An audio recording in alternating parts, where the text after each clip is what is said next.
Okay, here we go. I've run the front of the card through the embossing folder, and some of you might be wondering why I didn't emboss it and then cut the hole out in the middle, the oval.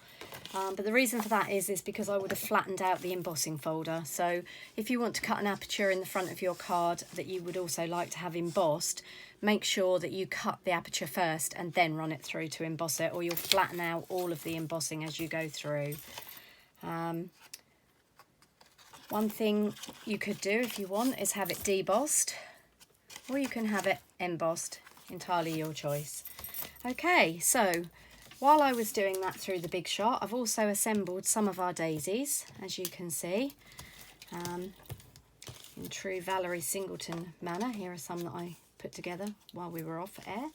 And I've also stamped some of the fern leaves from the stamp set and fussy cut those, as there isn't a stamp or a die for those. And just to avoid them looking too starkly white against this lovely purple posy, forgot the name of the colour for a minute, I've just lightly sponged over them with a little bit of ink, and I've used Pear Pizzazz to stamp them and then just lightly sponge over the top and around the edges so they're not too stark. Okay, so we are going to pull in some dimensionals and start layering up our card. I've assembled all of the daisy bits that I've punched out, but we're not going to use them all today. I think it would be a little bit overkill to have all of those on the front of this card, and we want to be able to see some of the nice embossing from the Country Florals embossing folder. So I'm going to pick which daisies I want to use, and I think I am going to go for this one.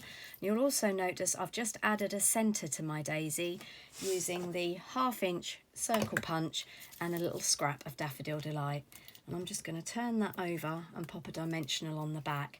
Now, another little tip for you, if you find it difficult getting the backs off your dimensionals, if you dig your thumbnail in first, you'll find that will lift the edges and make it very much easier for you to get it off.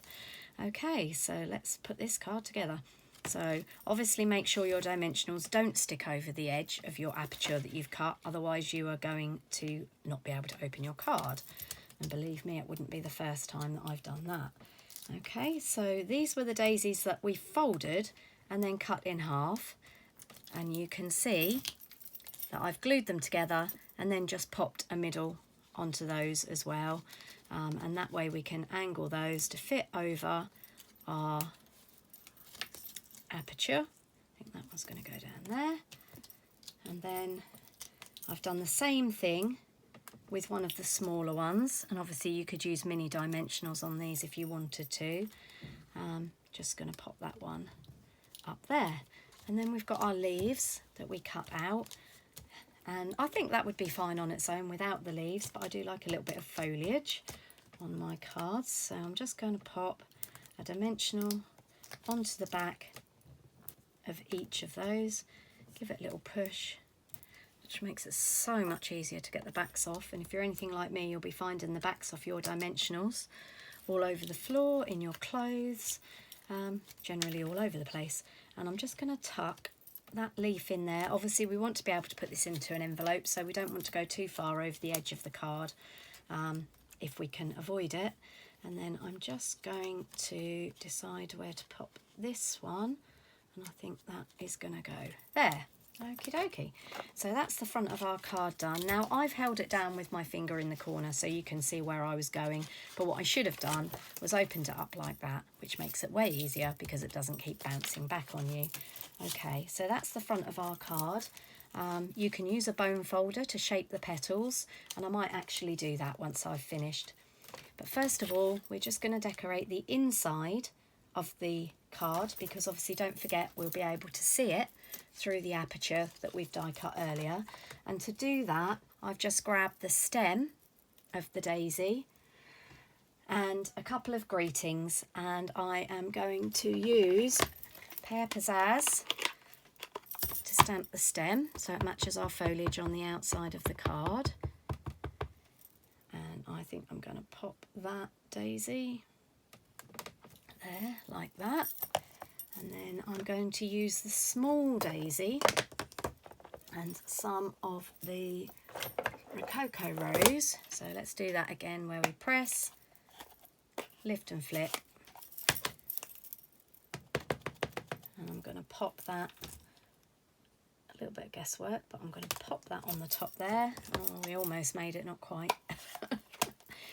And then we have a little flower inside, and when we pop that into our card, I've cut this smaller to fit inside. We'll just see the edge of that peeking out, but I do actually want to see some of our greeting.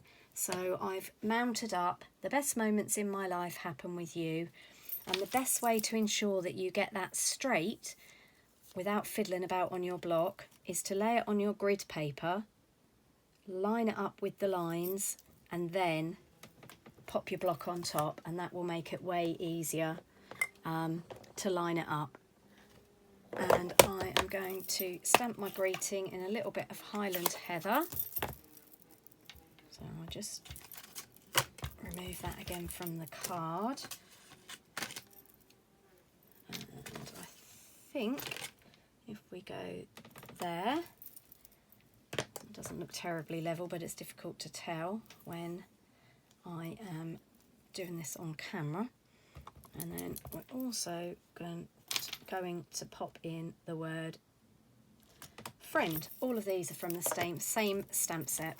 Okay, and then all we need to do to finish this card off is to put some glue onto the back of our insert. Like so.